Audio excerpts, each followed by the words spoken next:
Hello everyone, I'm Chris. Welcome back to Learn British English Free. It's good to see you again.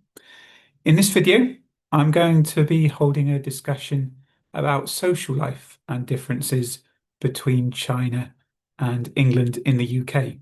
It was requested some time ago by Huseyn. Thank you, Huseyn. I'm finally getting around to doing it. It won't be a normal English lesson. I'll be talking about various points of my experience. If it's harder to follow for you, please use the English captions or subtitles that you will see on YouTube. My background is that I've lived in the UK nearly all of my life and in Cambridge for the last 12 or 13 years.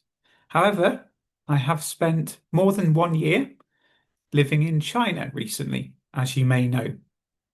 And as Hussein asked, I'm going to pick out and talk about several points which, in my opinion, were important and very different between the two countries.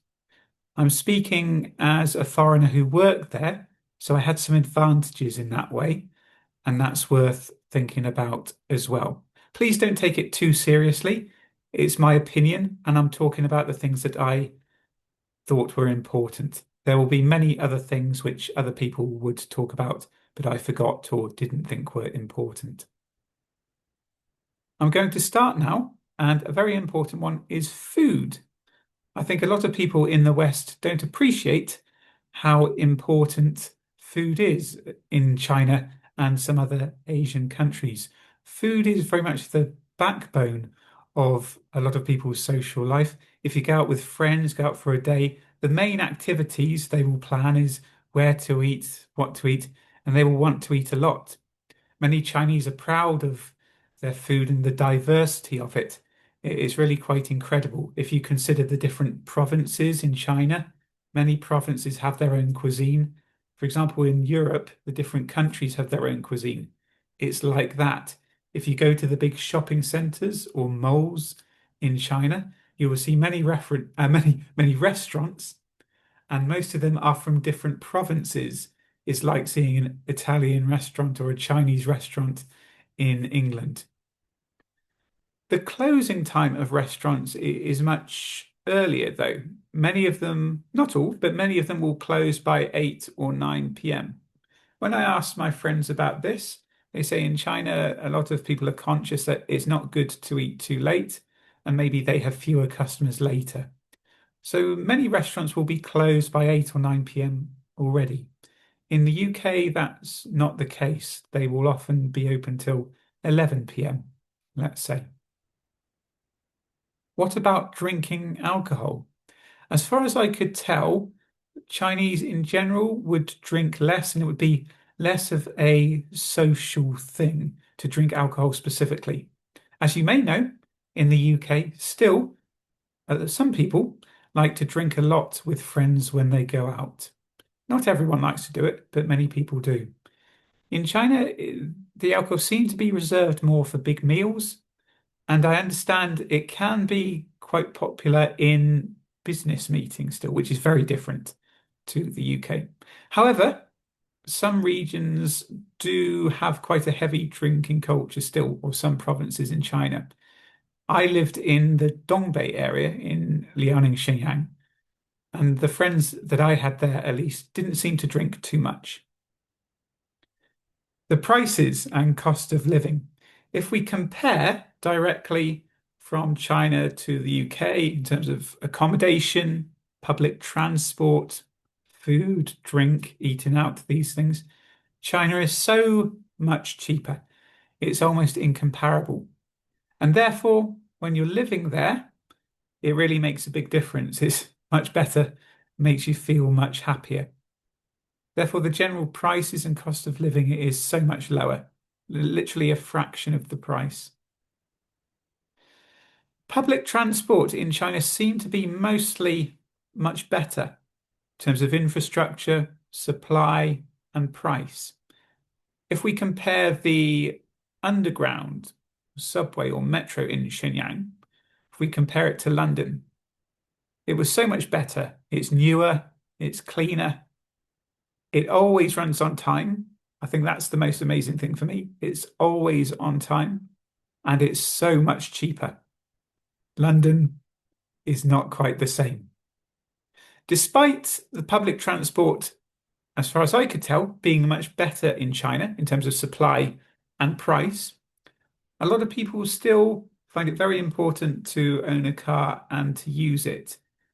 I understand as well it's quite a big status symbol. If, for example, a man wants to get married, maybe they should have a car. That's what I've heard a lot. I'm not completely sure. So, despite public transport seeming much better, it would still be just as important for people to own a car in China. A really big shock for me was about the education system. Of course, I was teaching at a university, but I had some friends and they had children there ranging from 4 to 14 or older. It was very noticeable, and you may know this already, how much the children have to study in China. Almost 24/7 in a lot of cases, which is very, very different to the UK. I would go to school for a few hours a day and I wouldn't study hard and I wouldn't have much homework. A lot of the schools in China will have longer hours, say from 8 a.m. to 6 p.m. at least. And then the children will have extra classes or homework in the evening and most of the weekend. Some of the children I knew, they would have very little free time. And that starts from a young age.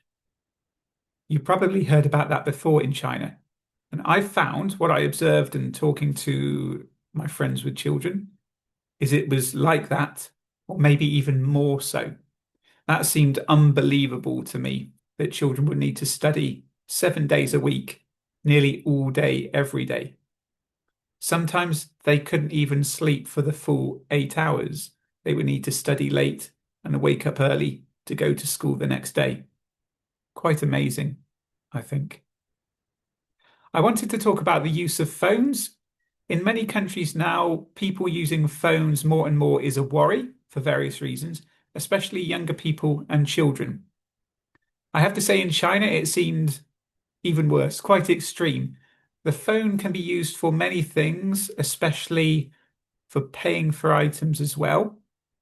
And I'm not sure exactly how many children would have it directly, but as soon as people would become young adults or adults, they would get a phone. You would use it for virtually everything.